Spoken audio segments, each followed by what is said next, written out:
Bonjour à toutes, bonjour à tous. Le monde continue, coup-ci, coup-ça, de lutter contre la pandémie du coronavirus.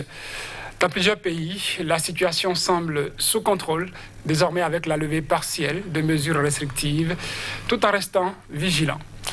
En Afrique, l'hécatombe pronostiquée par certains des plus avertis n'a apparemment pas eu lieu. Avoir été moins touché que les autres est-il un pur fait du hasard pour l'Afrique ou une meilleure gestion de la pandémie par ses dirigeants? Nous en parlons dans cet entretien avec Dr Célestin Alexis Agbessi. Docteur, bonjour. Bonjour Saturne Diossou, merci de m'avoir invité. Merci à vous d'avoir répondu à notre invitation. Vous êtes praticien hospitalier au centre hospitalier universitaire Bichat à Paris, c'est dans le 18e. C'est exact. En France, donc, vous êtes spécialiste de médecine d'urgence. Vous êtes chercheur en santé publique. Certainement, docteur Agbessi, vous avez croisé les doigts pour l'Afrique quand les premiers cas sont apparus, je crois, en février dernier. Vu que dans les pays européens, les dirigeants avaient du mal à contenir la Covid-19, dites-nous, est-ce que vous avez eu peur pour l'Afrique? Je pense que tout le monde a eu peur pour l'Afrique. Tout le monde a eu peur d'abord pour soi, et pour les autres, et donc tout le monde a eu peur pour l'Afrique. Et je ne pense pas que le discours qui revient aujourd'hui à dire que l'OMS a eu tort de mettre en garde l'Afrique contre une hécatombe, discours alarmiste que l'OMS a eu à l'époque, je ne pense pas qu'il faille aujourd'hui montrer du doigt l'OMS en disant « vous voyez, vous vous êtes trompé ». Je ne pense pas qu'il faut le voir comme ça. Il faut être tout à fait honnête et clair. Si les pays africains subissaient la vague qu'a connue l'Europe et les États-Unis, l'Afrique aurait été décimée. L'OMS, en parlant ainsi, en fait, voulait tout simplement mettre l'accent sur une chose. Préparons-nous et soyons prêts. Et l'entendre autrement, l'entendre d'une autre manière, il est évident, le directeur général de l'OMS, le docteur Tedros, est un Africain. Il est éthiopien. Il a été ministre de la Santé dans son pays. Il a mis en place le régime d'assurance maladie universel dans son pays. Il connaît très bien l'Afrique. Il connaît très bien la sous-capacitation des systèmes de santé en Afrique. Le continent est souvent proie facile d'épidémie, docteur. Absolument. Et donc, l'idée que le coronavirus, donc la maladie du Covid, va frapper l'Afrique comme elle a frappé la Chine, l'Italie, c'était insurmontable, insupportable pour un ancien ministre de la Santé. Et donc, avoir lancé cette alerte, bien entendu, on dit aujourd'hui, ils ont exagéré parce que les Africains, c'est des pauvres, c'est des gens qui n'ont pas les moyens, et donc si ça leur arrive, on sera obligé de les financer. Mais même malgré ça, qu'est-ce qui a financé l'Afrique? C'est pas les autres. Bien sûr, c'était toujours les autres qui ont financé. Donc, il faut regarder les choses avec beaucoup de recul, je dirais même beaucoup de bienveillance dans cette alerte, et ne pas stigmatiser trop vite, trop tôt. Parce que, en février, le 13 février, quand le premier cas arrive en Afrique, est-ce que nous étions prêts, réellement? Est-ce qu'on savait quelque chose sur la maladie? On en savait très peu. Ça fait très très peu. C'était en ce moment-là que beaucoup de pays commençaient à commander des respirateurs, commençaient à s'apprêter réellement pour gérer d'éventuels cas qui apparaîtraient. Exactement. Et donc, en disant aux pays les plus pauvres, qui ont des systèmes de santé les plus fragiles, et je pense même que l'OMS a fait ça à la rigueur, pour être encore bienveillant, en disant, attention, si l'Afrique tombe, on tombe tous. Si l'Afrique tombe, on tombe tous. Donc, faisons attention à leur tendre la main le plus tôt possible pour que les choses ne dégénèrent pas. Mais, vous avez posé une question qui me paraît intéressante. Est-ce que les États africains se sont préparés? Les États africains ont eu, en tout cas en Afrique subsaharienne, ont eu dans leur histoire des épidémies comme Ebola, Lassa, qui ont conditionné et façonné la manière dont, en système de santé publique, nous réagissons. Et donc, cela nous a donné un avantage majeur. Et ensuite, le CDC, le CDC Africa, le Center of Disease Control and Prevention, dirigé par le professeur Ngongang à Addis Abeba, a eu un rôle exceptionnel à jouer. Il a eu un rôle majeur que peu de gens savent. et dont peu de gens sont au courant. Le CDC Africa a lancé l'alerte dès janvier. C'est-à-dire dès que les premiers cas ont été connus, dès que, je dirais, l'OMS a lancé l'urgence de santé publique internationale.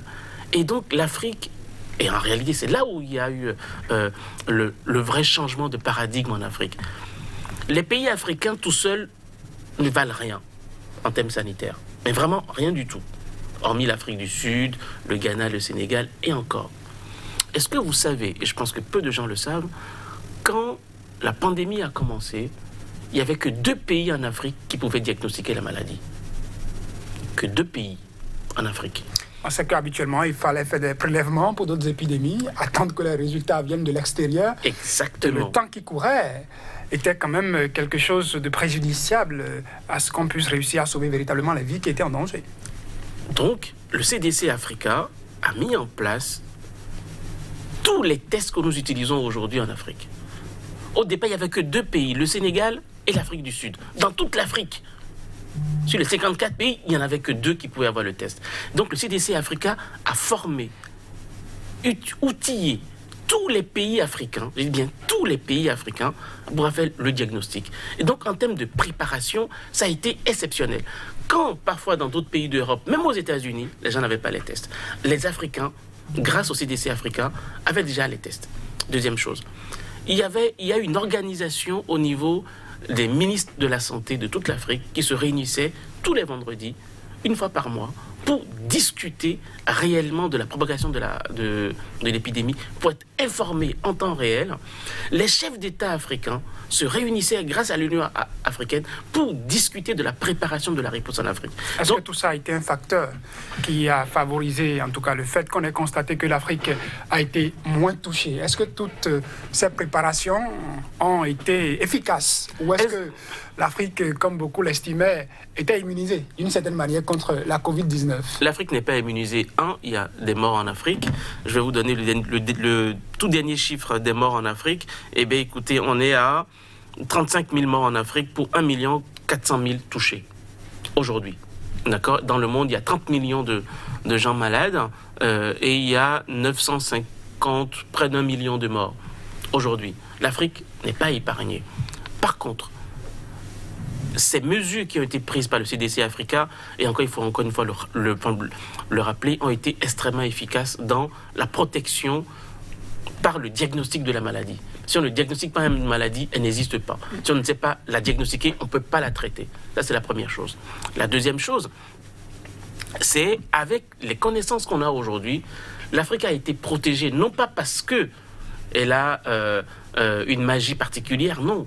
Elle a été protégée grâce à la jeunesse de sa population. L'âge médian des Africains est de 19 ans. L'âge médian des patients qui meurent en Europe est plus de 65 ans. Les gens qui meurent de cette maladie sont des personnes âgées qui ont des facteurs de comorbidité, donc des maladies déjà graves en elles-mêmes. Quid, docteur, du climat tropical qui aurait favorisé également le peu de cas contaminés, en tout cas que l'Afrique soit moins touchée, parce qu'on dit que nous sommes dans des pays relativement chauds et que comparativement en Europe où la température quand même permettait la propagation du virus, l'Afrique en a bénéficié. Je suis assez sceptique et je faisais sans doute partie de l'un des rares à avoir dit que la circulation virale est plutôt hémisphérique. Hémisphérique, c'est-à-dire que nous avons 2 hémisphères, l'hémisphère nord et l'hémisphère sud, qui ont des climats différents, donc des températures variables. Si la chaleur devait protéger du virus, on ne devrait pas avoir de maladie chez nous. Oh, on en a.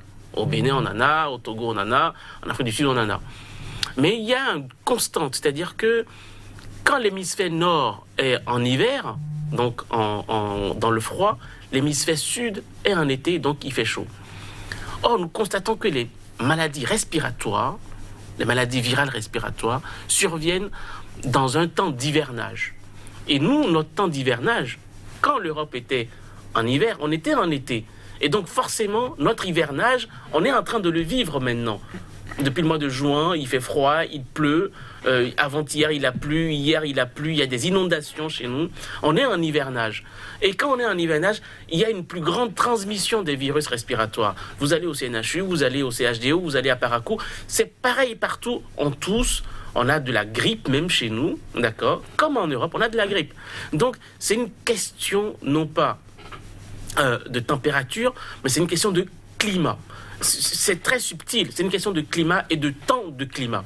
Donc, l'hivernage chez nous a coïncidé avec une augmentation des cas viraux chez nous. Cela signifie que nous ne sommes pas épargnés par la température, nous sommes épargnés par le cycle viral en fonction de là où on se trouve. Aussi bien qu'en Europe, aujourd'hui, on est en automne, l'été est en train de s'achever, on est en train d'entrer dans l'automne en septembre, et donc il y a une augmentation du nombre des cas parce que pendant l'été, les gens se sont brassés, les gens sont sortis. En France, il y a 10 000 cas par jour. Au Bénin, on reste à 2280 cas, et pourtant les gens ont été en vacances, les gens sont restés à la maison. Donc, ils testent beaucoup plus. La France fait 1 million de tests par semaine. Au Bénin, on a 134 000 tests au total depuis le début de la pandémie. On est presque déjà à la fin de cet entretien. Docteur, dites-nous, est-ce qu'aujourd'hui, vu tout cet état des lieux, on peut dire en quelques mots, en quelques secondes, que l'Afrique n'a vraiment plus de raisons d'avoir peur de la Covid-19, qu'on est sorti de là et qu'on peut baisser la garde en quelques secondes? Non, il est impossible de dire que l'Afrique est sortie de la pandémie parce qu'on est maintenant en pleine pandémie en Afrique. On est en pleine pandémie parce que malgré la jeunesse de la population, le nombre de morts augmente. Pas du tout de la même intensité que dans les pays du Nord, il est évident. Mais baisser la garde, d'autant plus que nos systèmes de santé, nos systèmes de sécurité sanitaire est extrêmement faible, ce serait ouvrir la boîte de Pandore. Je pense qu'il faut maintenir les mesures barrières, il faut maintenir le portage de masques obligatoire, il faut bien évidemment se laver les mains. Et je voudrais, en Afrique, et particulièrement au Bénin, tirer un coup de chapeau à une catégorie socio-professionnelle à laquelle on ne pense pas beaucoup. C'est le rôle des forces armées dans la gestion de la pandémie au Bénin. Ils ont eu un travail extraordinaire à faire. Ils ont eu un travail génial à faire, et il faut le dire parce qu'ils sont invisibles. Ils sont invisibles parce que quand on les voit toujours dans la répression. Portez vos masques, des amendes. Or, les forces de l'ordre et de sécurité au Bénin ont permis à notre pays d'avoir la construction de centres de gestion de la pandémie, ont permis à notre pays d'avoir de la logistique, ont permis à notre pays d'avoir les HIA, les hôpitaux interarmés, à prendre en charge les malades. Ils ont eu un rôle extraordinaire à jouer et je les en remercie. Merci à vous, docteur Célestin Alexis Sagouessi. Je rappelle, vous êtes praticien hospitalier au centre hospitalier universitaire Bichat à Paris, dans le 18e, en France. Donc, vous êtes spécialiste de médecine d'urgence, chercheur en santé publique. Merci d'avoir été des nôtres.